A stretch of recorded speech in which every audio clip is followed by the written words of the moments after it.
Amb el cens avui de bon matí doncs, hem pogut registrar 21 espècies diferents. Es nota que és hivern, han arribat espècies hivernants, com per exemple el mosquiter comú, que es diu hivernant, no vol dir que arribin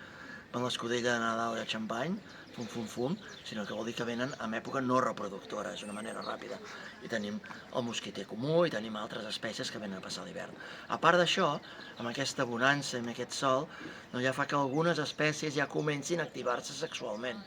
I els tudons i les tórtores turques, per posar un exemple, ja fan els vols de displays per atraure les femelles, i he tingut la sort també de veure una espècie que és rara, però relativament regular, d'observar en penya-segats marins, que és la merla blava, un dels ocells més bonics de tota la fauna catalana i europea, i avui l'he vist no només el mascle sol cantant, sinó acompanyat de la femella en un penya-segat allà a la Torre del Guardià, al de sota de la Torre del Guardià.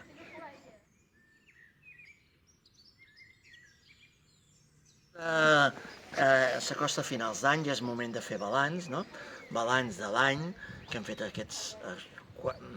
4 dies de seguiment amb la mateixa metodologia, comparar-ho amb altres anys, que des del 2019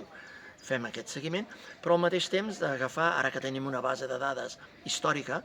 que podem saber tot el que s'ha observat aquí registrat des del 1921, per tant 103 anys de registres, doncs passant-ho tot pel sedàs i ben garballat, que surten 66 espècies d'ocells diferents, la major part de les quals nidificants, tant les que són nidificants estivals, com l'oreneta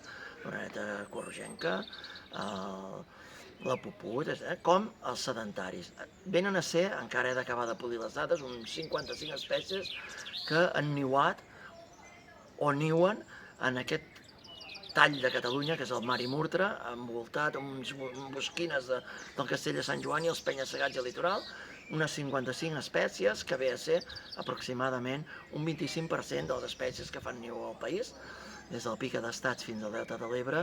des del Cap de Creus fins a les estepes més eixutes de Lleida, Llardecans i Castelldàsens.